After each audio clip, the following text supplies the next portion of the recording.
जय हिंद फ्रेंड। तो कैसे हैं आप लोग।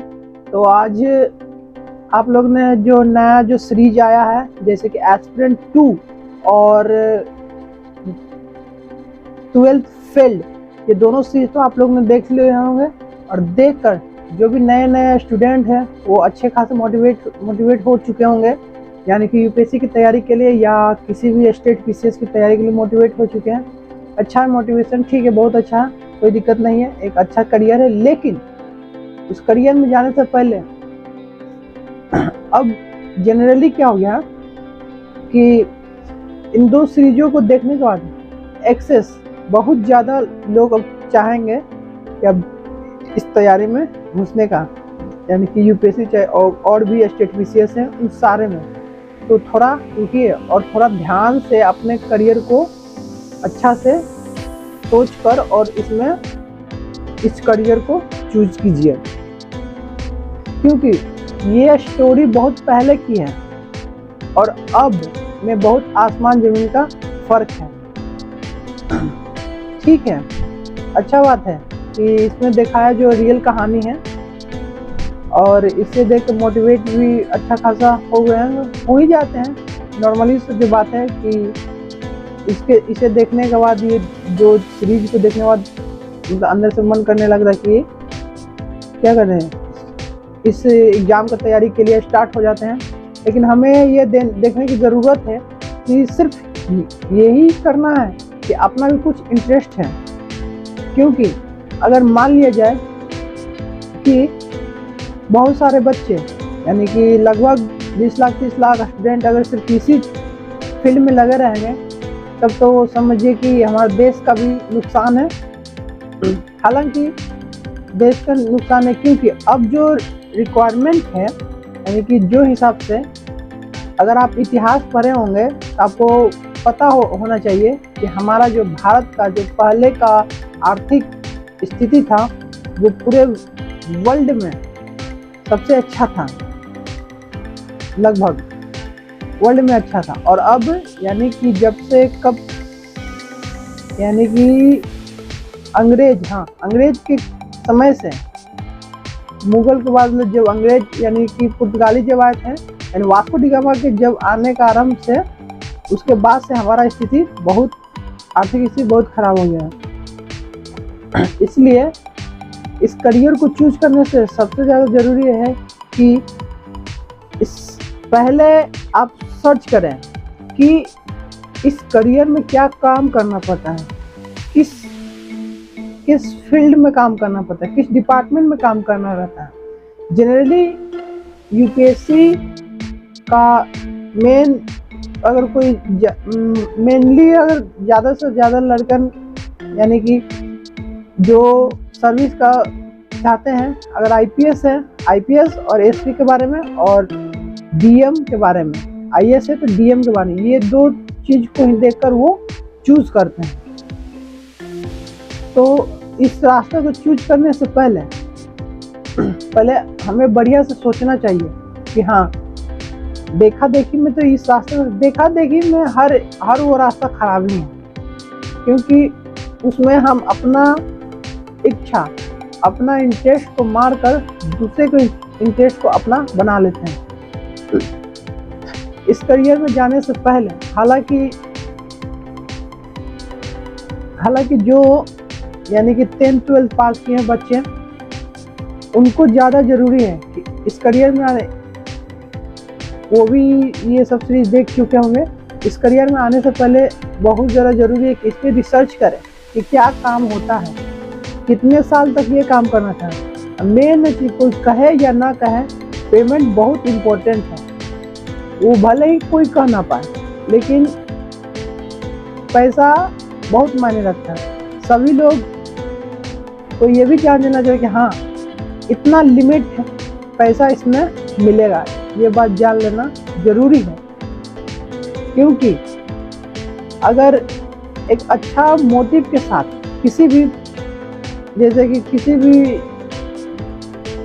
मेनली पुलिस वाले लाइन में जाने से पहले, पुलिस वाले सर्विस में जाने से पहले इस चीज़ को जान लें तो सबसे अच्छा ये देश के लिए भी वो और हमारे समाज के लिए भी बहुत ही अच्छा हुआ, क्योंकि एक पुलिस डिपार्टमेंट को हम करियर मान सकते हैं, लेकिन अंत में जब पैसा की बात आती है तो इसी की वजह से थोड़ा करप्शन भी बढ़ने लगता है। तो थोड़ा मोटिव क्लियर है तो अच्छा रहे। तो हम बात कर रहे थे ये यूपीएससी वाले बारे में, यानी सिविल सर्विस एग्ज़ाम के बारे में, यानी कि इसके बारे में। और हाल ही में हमारे स्टेट में बीपीएससी का भी रिजल्ट आ चुका है। इससे भी बहुत लड़के प्रभावित होंगे।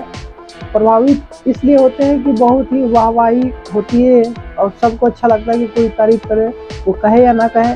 भले एक लिमिट के बाद वो सब मतलब कि उतना मायने नहीं लगे, लेकिन इस एज में तो सबको अच्छा लगता है।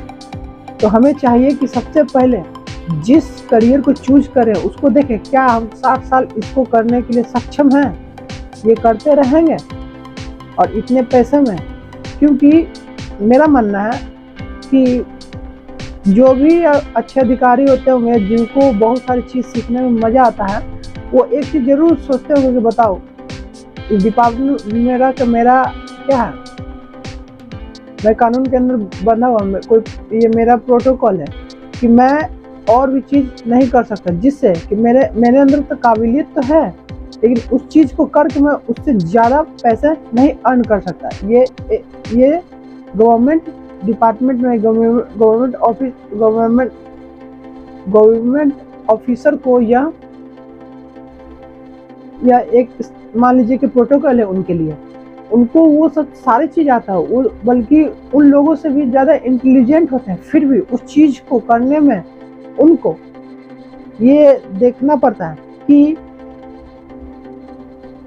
ये देखना नहीं पड़ता, मतलब कि वो उन चीज़ को नहीं कर सकते क्योंकि उनका वो प्रोटोकॉल है। हालांकि मैं आजकल जो लोग बोल रहे हैं कि जो भी ऑफिसर चाहे जो भी गवर्नमेंट हर एक फील्ड में एसएससी को या यूपीएससी हो, कोई भी ऑफिसर बनता है और अपने आप को एक सेलिब्रिटी की तरह करता है, तो क्या दिक्कत है? बहुत ही अच्छा बात है। वो भी क्यों, सेलिब्रिटी सिर्फ एक बड़े बड़े एक्टर्स ही हो सकते हैं, बड़े बड़े बिजनेसमैन ही होते हैं। तो कोई एक सिंपल सा नौकरी वाला सेलिब्रिटी क्यों नहीं बन सकता? क्या दिक्कत है? वो है तो अपने आप को सेलिब्रिटी मानते थे, कोई दिक्कत नहीं है, वो भी एक तो अच्छा है, इसमें कोई दिक्कत नहीं। जो मतलब कि कुछ लोग कहते हैं कि वो एक सिंपल सरकारी नौकर है, ठीक है, बहुत अच्छा सरकारी नौकर, लेकिन वो तो बहुत मेहनत करके गए हैं, तो उनका भी एक स्टेटस है, क्यों ना अपने आप को एक सेलिब्रिटी माने, इसमें कोई दिक्कत नहीं। तो हालांकि मैं आते हैं इस बात पे कि जो भी सिविल सर्विस में जाना चाहते हैं उनको क्या देना, पहले तो ये देखना कि 60-70 साल तक ये काम करना, और हर एक साल के बाद प्रमोशन होता है। वो एक ही पद पे नहीं रह सकते पूरी जिंदगी, इसलिए ये जानना बेहद ज़रूरी है, और उस लिमिटेड पैसे के साथ। और मेरा भी मानना है कि जितने भी सिविल सर्वेंट की तैयारी करवा रहे हैं टीचर को, अब उनको चाहिए कि जो भी वर्कशॉप रखते हैं उनमें वो उस एग्ज़ाम के बारे में सिर्फ न बताएं। मैं मानता हूँ उस एग्ज़ाम में मतलब कि उनको क्या करना है, जाकर किन प्रेशरों को हैंडल करना है, और सबसे ज़्यादा बहुत ज़रूरी कि वो पावर को बताना है कि आपसे भी ज़्यादा वो पावरफुल हो सकते हैं। बहुत सारे हो सकते, जैसे कि विधायक हो गए, मंत्री हो गए, इन सब उनसे भी ज़्यादा पावरफुल है, ये बताना बेहद ज़रूरी है, बेहद ज़रूरी है। क्योंकि वर्कशॉप में अब पहले की तरह नहीं, कम से कम वर्कशॉप का मोटिव ये होना चाहिए कि जो भी स्टूडेंट इस एग्ज़ाम की तैयारी करने आ रहे हैं उनको सीधा क्लियर रहे कि इस एग्ज़ाम में यानी जिनका भी मोटिव हो वो ही स्टूडेंट इसमें आए, जिनका मोटिव एकदम रियल दिखे, यानी कि हाँ ये प्रॉपर सिविल सर्वेंट है, यानी सर सारी चीज़ों को मेनली जो पावर के इच्छा से, वाहवाही की इच्छा से आ रहे हैं उनको एकदम सतर्क करना बेहद जरूरी है। क्योंकि यही लोग अगर बाद में जाने के बाद उनको अगर मान लो कि कोई बच्चा है उसको अच्छा लगता है लग्जरी लाइफ, ठीक है, अगर वो मतलब कि यूट्यूब शॉर्ट देखकर या वीडियो देखकर आसपास को देखकर वो सिविल सर्वेंट में जाता है, ठीक है, वो अच्छा पढ़ने लिखने क्रैक करते जाता है, 1 साल 2 साल 10 साल 5 साल करने के बाद धीरे धीरे उसको क्या होता है, उस पैसे से उसको लग्जरी लाइफ नहीं जी पाता, तो क्या करते हैं धीरे धीरे उसका ऑप्शन बदल जाता है, क्योंकि वो और भी चीज़ नहीं कर सकता, क्योंकि वो उसके अंदर उसको उस पर प्रोटोकॉल है। इसलिए बेहद ज़रूरी है कि जितने भी हमारे भारत में जितने भी सिविल सर्वेंट के एग्ज़ाम की तैयारी करवाने जो भी टीचर है, उनको सबसे ज़्यादा ज़रूरी है कि वो जो पहले दिन या 1 से 2 दिन का वर्कशॉप में वो सिलेबस और एग्ज़ाम के बारे में ना बताकर वो ये बताएं और लोग हर बच्चे से पूछें, उनका मोटिव समझें और उनको कन्फ्यूज़न को दूर करें कि आप किस मकसद से इसमें आना चाहिए और किन इस सर्विस को 60 साल तक आप कर सकते हैं। बात ये बात है कि किसी लोगों को 10 साल का छोड़ने का मन है, वो अलग बात है, लेकिन कम से कम इसमें उनका जो गलत दिशा में अगर इस एग्ज़ाम के ना यहाँ टाइम वेस्ट ना कर कुछ और करेंगे तो उनका वो प्रोडक्टिव काम देगा। तो सबसे ज़्यादा ज़रूरी है कि उनको सिलेबस और एग्ज़ाम के बारे में ना बताकर उसको इस डिपार्टमेंट को, उस नौकरी के बारे में बताना बेहद ज़रूरी है। सारे चीज़ों को क्या क्या कठिनाइयाँ आता है, किन किन लोगों का प्रेशर होता है, सारे चीज़ को बताना ये बेहद ज़रूरी है। तो हर एक एग्ज़ाम के बारे में, यानी कि हमेशा जो दिक्कतें होती हैं ट्रांसफ़र होने का, अच्छे काम भी कर रहे हो तो जो अच्छे मंत्री भी होते हैं वो ट्रांसफ़र करवा देते हैं, मतलब मंत्री जो होते हैं जिनको उनको उससे नुकसान होता है वो ट्रांसफ़र हो जाने का दिक्कत होता है। सारे पहलू को बताना बेहद जरूरी ताकि उनका माइंड क्लियर है। ऐसा ही क्यों मैं बोल रहा हूँ, क्योंकि हमें पढ़ाई के दौरान धीरे धीरे जब टीचर की बात सुने तो सुनने के बाद मुझे रियलाइज होने लगता है कि नहीं ये शायद मेरे लिए नहीं है, ऐसा अंदर से लगने लगता है। तो वो बाद में ना होकर वो पहले 1-2 दिन में समझ में आ जाए अच्छे तरह से, ये नहीं कि उसको प्रेरित कर रहे हैं और सिर्फ क्या बोलते हैं उस पक्ष को दिखाना अच्छा नहीं है, सिर्फ उसका फ़ायदे दिखा रहे हैं, उसका नुकसान भी दिखाना बेहद जरूरी है। तो दोनों चीज़ को दिखाना है, क्योंकि टीचर का जो काम होता है कि सारे पहलुओं को दिखाएं। तो मैं मानता हूँ कि सबसे ज़्यादा ज़रूरी है कि उस डिपार्टमेंट में लगभग मेन जो सर्विस है उसके बारे में बताना बेहद जरूरी है। इससे ही सारे बच्चे का थोड़ा अच्छा भला हो सकता है। तो आज के लिए इतना ही।